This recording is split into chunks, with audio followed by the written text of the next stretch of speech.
बांग्लादेश में जारी हिंसा के बीच बड़ी संख्या में लोग भारत में घुसपैठ की कोशिश कर रहे हैं। इन कारण भारत सरकार ने सीमा सुरक्षा बल यानी बीएसएफ को हाई अलर्ट पर रखा है। इसी क्रम में बांग्लादेश नागरिकों ने भारतीय सीमा में घुसपैठ की कोशिश की है। यह घुसपैठ की कोशिश त्रिपुरा के खोवाई जिले के अग्रिम इलाके में हुई थी। बीएसएफ के एक प्रवक्ता ने बताया कि घुसपैठी की कोशिश को रोकने के लिए गोली भी चलाई गई।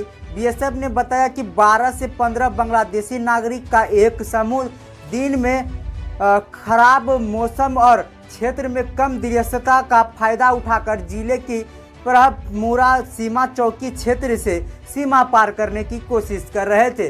बीएसएफ के एक जवान द्वारा चेतावनी दिए जाने के बावजूद घुसपैठियों के बलपूर्वक सीमा पर लाठीवार को पार करने का प्रयास किया।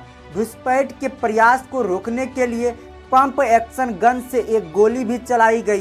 बीएसएफ की ओर से गोली चलाई जाने के बाद बांग्लादेशी का समूह बांग्लादेशी क्षेत्र की ओर भाग गया।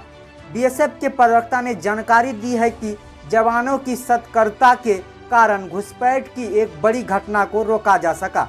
उन्होंने बताया कि बांग्लादेश में फैली अशांति और कानून व्यवस्था के स्थिति को ध्यान में रखते हुए बीएसएफ ने सीमा पर निगरानी बढ़ा दी है। बांग्लादेश में हिंसा और अशांति के बीच असम पुलिस भी बांग्लादेश से लगी सीमावर्ती इलाकों में हाई अलर्ट पर है। पुलिस की यह सतर्कता इस बात को लेकर है कि कोई शख्स अवैध तरीके से राज्य में दाखिल नहीं हो।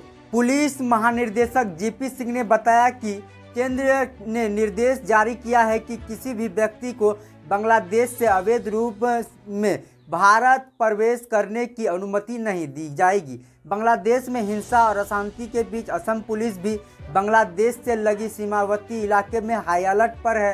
पुलिस की यह सतर्कता इस बात को लेकर है कि कोई शख्स अवैध तरीके से राज्य में दाखिल नहीं हो सके।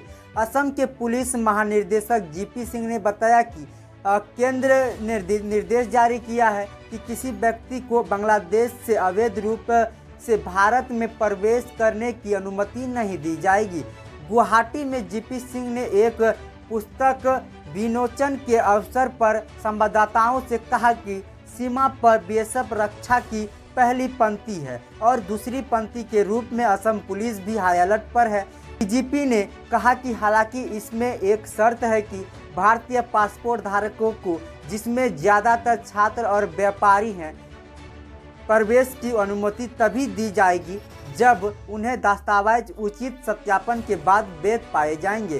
बिना दस्तावेज के किसी भी सीमा पार करने की इजाज़त नहीं है। इस तरह की कोशिश करेंगे उनके खिलाफ कार्रवाई की जाएगी। स्वतंत्रता दिवस समारोह को लेकर कड़ी सुरक्षा। असम में आगामी स्वतंत्रता दिवस समारोह के लिए उठा कदमों में डीजीपी ने कहा है कि राज्य में पुख्ता सुरक्षा सुनिश्चित करने के लिए पर्याप्त कदम उठाए गए हैं। उन्होंने कहा कि एसपी को परेड ग्राउंड में सुरक्षा बढ़ाने का निर्देश भी दिया गया है। बाकी और भी अपडेट आती है तो आपको रूबरू करवाएंगे। खबर देखने के लिए धन्यवाद।